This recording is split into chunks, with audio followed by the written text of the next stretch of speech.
Good morning 7th class. हम लोग civics के अंदर फर्स्ट चैप्टर पढ़ रहे थे डेमोक्रेसी। ठीक है, इसमें हमने पहले पढ़ लिया था इक्वालिटी बिफोर लॉ, ये कानून के समक्ष समानता किस तरह से संविधान हमें देता है, कॉन्स्टिट्यूशन देता है। इसके बाद हम बात करेंगे डेमोक्रेसी इन एक्शन, कि वास्तव में लोकतंत्र को कैसे कार्य रूप में परिणित किया जाता है, इसको हम पढ़ेंगे यहाँ पर। ठीक है, शुरू करते हैं हम लोग। Democracy forms a society and economy for proper governance of a government.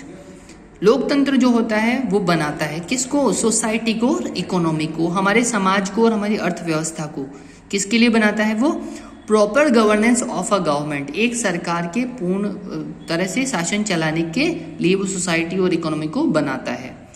The basis of democracy such as justice, equality, freedom and dignity is deeply interwoven with the social, political and economic life।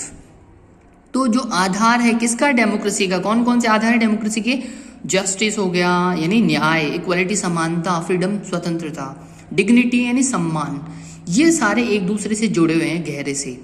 किस किस तरह से, social, political and economic life of the people, लोगों का जो सामाजिक, आर्थिक और जो राजनीतिक जीवन उससे जुड़े हुए हैं। Only universal franchise does not suffice the need of people living under democratic government. केवल वयस्क मताधिकार का जो यानी 18 साल से ऊपर होने पर वोट मिलने का जो अधिकार होता है, वोट देने का, वही पर्याप्त नहीं होता। किसके लिए, नीड ऑफ पीपल, लोगों की आवश्यकताओं के लिए, जो कि लिविंग अंडर डेमोक्रेटिक गवर्नमेंट, जो एक लोकतंत्र सरकार में रहते हैं। बल्कि but it requires liberal outwork in social, economic and public political sphere. इसमें तो और किस चीज़ की जरूरत पड़ती है, लिबरल आउटवर्क की, यानी ज़्यादा उदार कार्य की जरूरत पड़ती है सामाजिक, आर्थिक और राजनीतिक वातावरण में। Where lies the root of democracy, जहाँ पर किसकी जड़ें होती है, लोकतंत्र की जड़ें होती है, कि ये चीज़ें मिलना बहुत ज़रूरी है। This is the basis of true democracy in the world, और यही संसार में वास्तविक जो लोकतंत्र होता है इसका आधार होता है। अब हम पढ़ेंगे social, economic and political democracy, कि सामाजिक, आर्थिक और राजनीतिक डेमोक्रेसी क्या होती है। The use of fundamental rights to elect, appoint the leader और to remove their rulers is called political democracy.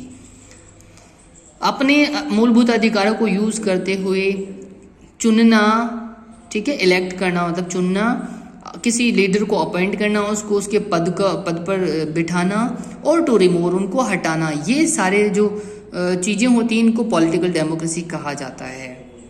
ठीक है, in our country every citizen who fulfils the criteria under constitution, हमारे देश में हर नागरिक जो संविधान के अंतर्गत सारी जो क्राइटेरिया उनको फुलफिल करता है, उनको पूरा करता है, may be appointed the leader of majority of a political party और हेड ऑफ गवर्नमेंट। उसको क्या बनाया जा सकता है, वो क्या कह सकता है, लीडर बनाया जा सकता है। किसका, या तो किसी पॉलिटिकल पार्टी का या फिर सरकार का हेड बनाया जा सकता है उसको। The democratic government seems successful, तो जो लोकतांत्रिक सरकार होती है वो सफल होती हुई दिखती है यदि द सोसाइटी इज डेमोक्रेटिक, यदि समाज कैसा है, लोकतांत्रिक है। Means the society is free from discrimination on caste, gender and economic status. इसका मतलब ये है कि जो समाज है वो क्या है, फ्री है, वो किस किस चीज से, भेदभाव से, किस पर आधारित है, जो जाति पर आधारित भेदभाव है, लिंग पर आधारित है, और इकोनॉमिक स्टेटस पर आधारित जो भेदभाव, उससे अगर फ्री है तो वो डेमोक्रेटिक सोसाइटी होती है।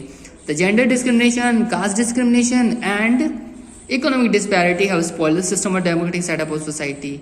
समाज का जो सेटअप है जिसमें कि लोकतंत्र है ना, लोकतांत्रिक जो सेटअप है समाज का, यानी जो व्यवस्था है, उसको किसने बिगाड़ दिया है, जेंडर डिस्क्रिमिनेशन, लिंग आधारित जो भेदभाव है, यानी स्त्री पुरुष करते हैं लोग भाग, और कास्ट डिस्क्रिमिनेशन, जाति पर आधारित भेदभाव है, और सामाजिक और आर्थिक जो भेदभाव है, इसने समाज को बिगाड़ दिया है। All women and man, every section of society, सारे आदमी, औरतें और समाज का जो हर, हम बोल सकते हैं सेक्शन है, हर वर्ग है, शुड बी ट्रीटेड इक्वली, उसको बराबर व्यवहार होना चाहिए उससे, and should get equal opportunity for growth and success, और आगे बढ़ने का और सफलता प्राप्त करने के बराबर अवसर मिलने चाहिए।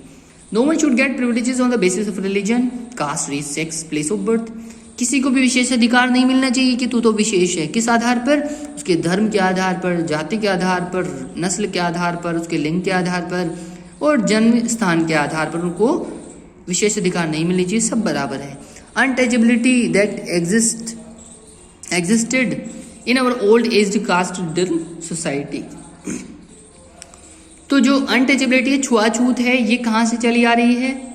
हमारी ओल्ड एज्ड यानी बहुत पुरानी जो कास्ट रिडन सोसाइटी है, जाति पर आधारित सोसाइटी है, उसको अब खत्म कर दिया गया है। छुआछूत को किसके द्वारा? संविधान के द्वारा।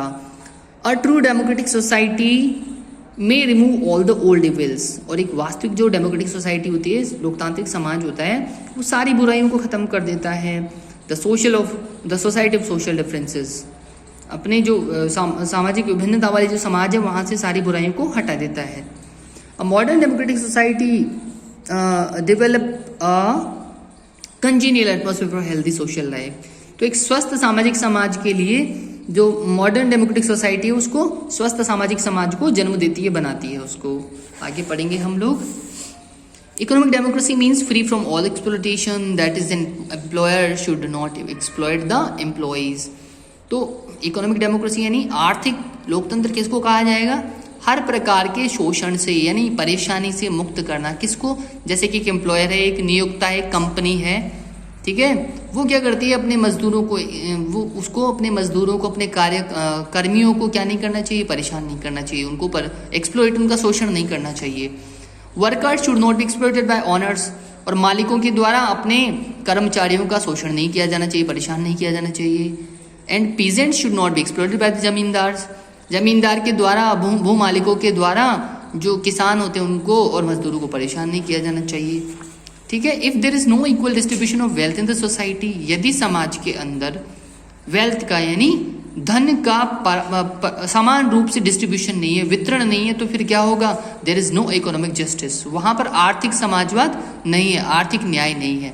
विदाउट इकोनॉमिक जस्टिस, और आर्थिक जस्टिस के बिना, आर्थिक न्याय के बिना economic democracy does not prevail. तो जो आर्थिक लोकतंत्र होता है वो मिलना संभव नहीं होता।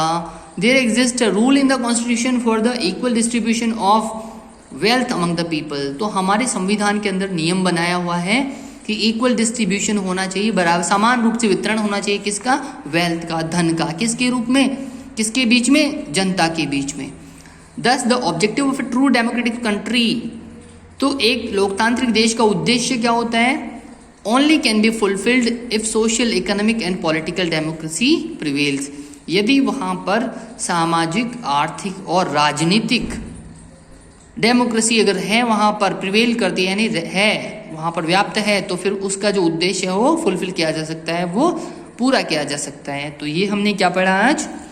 Democracy in action. वास्तव में डेमोक्रेसी को किसी देश में कैसे लागू किया जाता है, इसमें मैंने आपके अंडरलाइंस कर दिए। जो इंपॉर्टेंट चीज़ें हैं आप उनको अपनी कॉपी में लिखेंगे, उसको लर्न करेंगे नोट्स बनाकर, ठीक है। और ये आपका होमवर्क भी रहेगा, इसको लिखना और लर्न करना। मिलते हैं अगली क्लास में सिविल राइट्स मूवमेंट के साथ।